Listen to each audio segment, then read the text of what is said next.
Selamat pagi, Bapak dan Ibu. Pada kesempatan kali ini saya akan mempresentasikan hasil kerja saya, yaitu adalah menjabarkan ketakutan dan solusi yang akan saya berikan pada masyarakat di daerah Perumahan Soekarno-Hatta Indah RW 10. Presentasi kali ini adalah saya tuntaskan untuk menuntaskan tugas ujian tengah semester mata kuliah kewarganegaraan atau dosen pengaku Pak Riko. Saya dengan saya bernama Karisma Niken dengan NIM 25090093. Presentasi saya hari ini saya beri tema pencegahan demensia. Oke, sebelum kita lebih dalam lagi, saya akan mengajak untuk menonton hasil wawancara saya dengan salah satu anggota organisasi kemasyarakatan di RW 10 ini.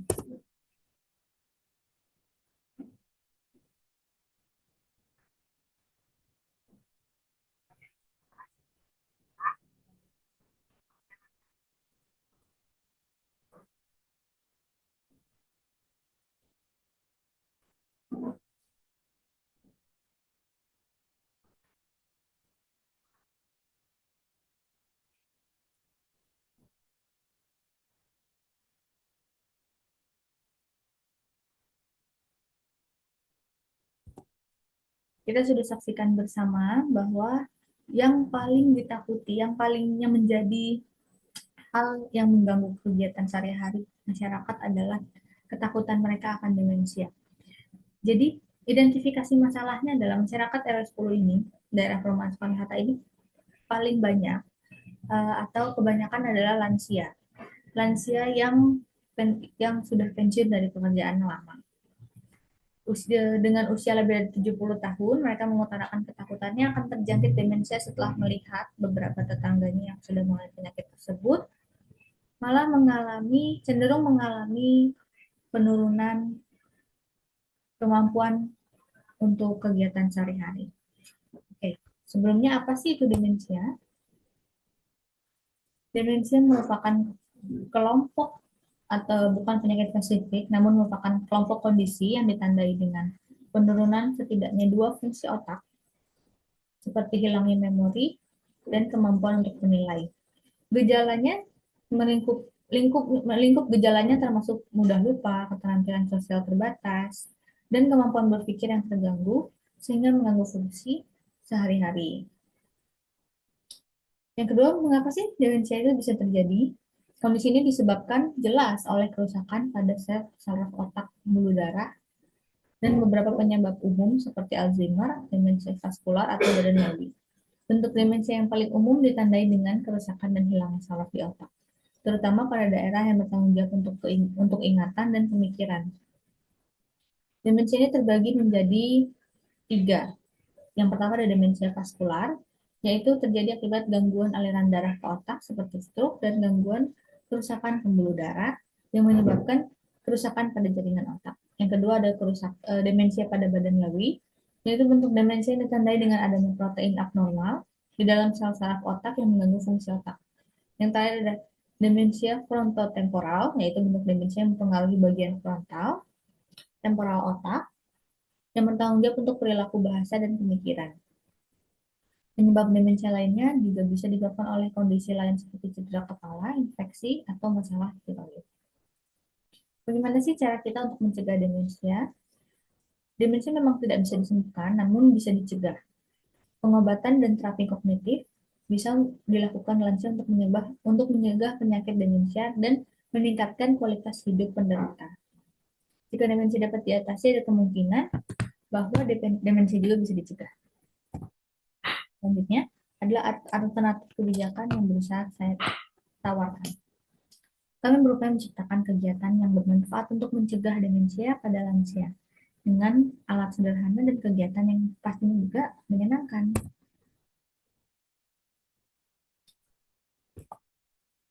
Selanjutnya ada usulan kebijakan. Yang pertama adalah menciptakan kegiatan bahwa seluruh masyarakat RW 10 untungnya sudah tergabung dalam organisasi kemasyarakatan sehingga mereka akan mudah untuk diundang dan hadir dalam kegiatan yang akan dilakukan. Yang kedua adalah ikut sertaan pencegahan demensia dalam kegiatan. Yang pertama, kami akan mensosialisasikan bahaya demensia, cara mencegah, gejala-gejala dan juga gejala-gejala yang timbul. Kemudian kami akan mengajak para warga untuk ikut serta dalam pencegahan dengan permainan dan alat sederhana yang akan kami tawarkan.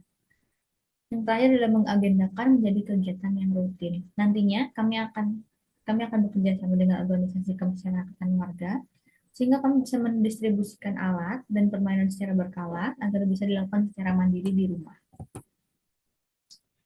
Selanjutnya adalah rencana tindakan yang akan kami lakukan. Yang pertama, kami pastinya akan mengundang ibu dan bapak untuk sosialisasi kegiatan pencegahan yang akan bekerja sama dengan kelompok setempat, kelompok organisasi setempat.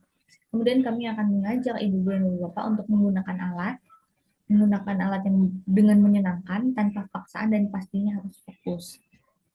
Dan yang terakhir adalah mensosialisasikan penggunaan alat setiap hari sehingga alat bisa digunakan di rumah. Kami juga nantinya akan membantu bapak-bapak ibu untuk memonitor mereka agar alat ini bisa digunakan sehari-hari dan mereka tidak absen untuk menggunakannya sehingga bisa dijadikan untuk olahraga otak dan peningkatan fungsi kognitif otak. Ini adalah prototipe alat yang kami tawarkan. Alat berupa penguji ketangkasan tangan dan kognitif akan ada satu proktor atau satu pengawas yang akan menemani lansia bermain. Proktor akan duduk di depan lansia dan menarik kertas secara perlahan hingga cepat. Alat akan mengeluarkan gambar yang berbeda, simbol berbeda, dan lansia harus menyelaraskan gerakan tangan dengan gambar. Ini adalah prototipe alat level 1, nantinya akan ditarik secara perlahan.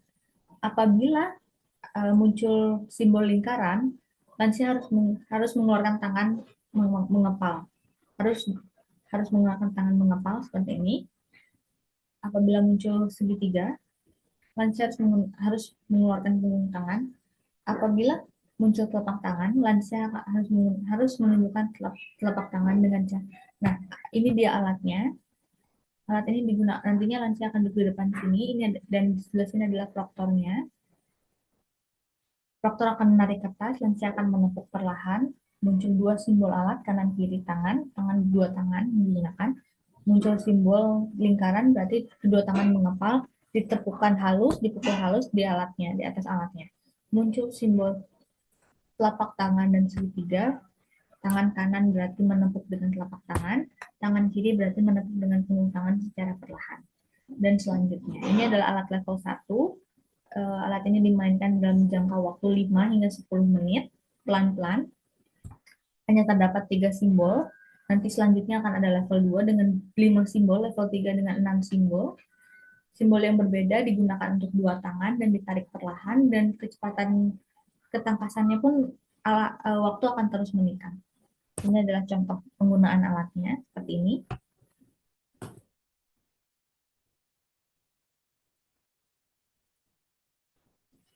Ini adalah proktor yang akan menarik kertasnya secara perlahan.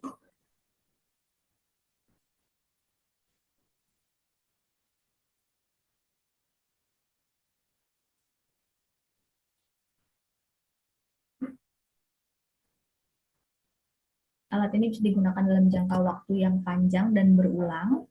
Bisa digunakan di rumah juga, sangat convenience dan sangat praktis.